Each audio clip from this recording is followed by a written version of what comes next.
someone out.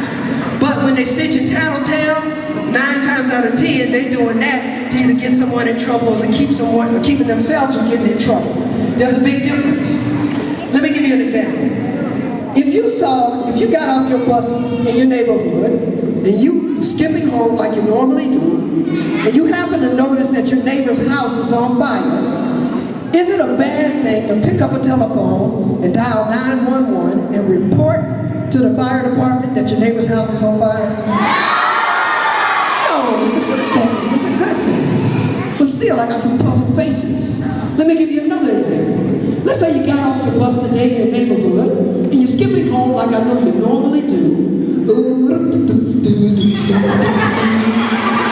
And you happen to notice that your neighbors accidentally left a brand new puppy named Fluffy in the car with the doors locked, windows rolled up, and it's a hot summer day. Now Fluffy's looking at you and you're looking at Fluffy. Fluffy's looking at you and you're looking at Fluffy. And Fluffy's making the cutest noise. Kids, is it a bad thing to go knock on the neighbor's door and report to them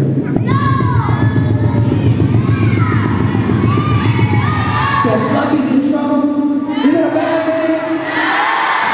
No, it's a good thing. Can please somebody tell me why would it be a bad thing to report to a principal or a teacher or a counselor or a responsible adult that one of your classmates is in trouble? Some big kid's picking on him or her every day, or they're talking about him or her at the bus stop, in the hallway, the playground. They just won't stop talking about him and picking at him all the time. Or you saw them posting some ugly stuff or saying some bad things about him on Facebook or Twitter or Instagram.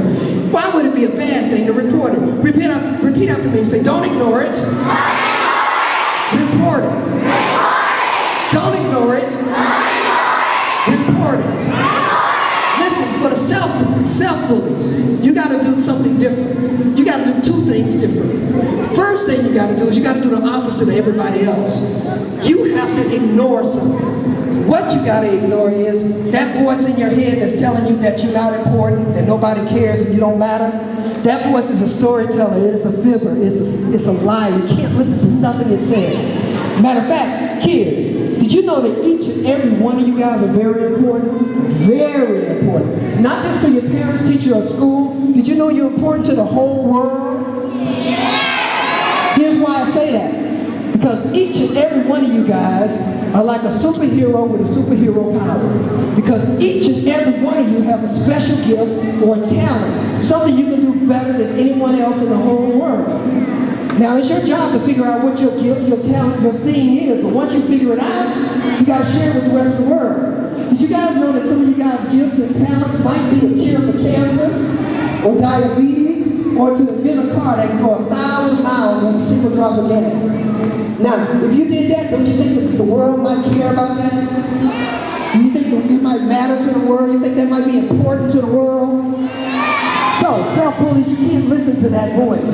Now, self-bullies, if for some reason that voice just keeps on, it won't stop, and it just won't shut up, you got to talk to your counselor.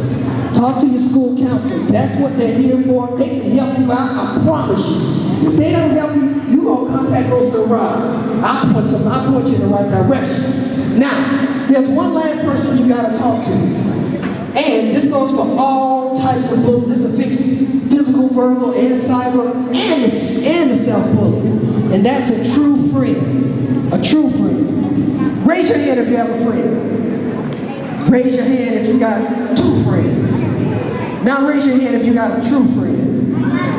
Oh, put y'all hands out. Y'all don't even know what a true friend is. I'm going to tell you, you think you know, but you really don't know. I'm going to tell you what a true friend is. This is real important. I believe this may save your life one day, so you got to listen to this. Repeat after me. Say, a true friend is someone that would never lead me into danger. Period. Now kids, what that means is you might be sitting next to someone that you think is your friend. It might be somebody from your neighborhood that you think is your friend. It might be somebody that you even grew up with that you think is your friend. It might even be a family member that you think is your friend. But listen. If that person ever ask you to do something like smoke a cigarette, drink some alcohol, or take somebody else's prescription pills, or anything like that,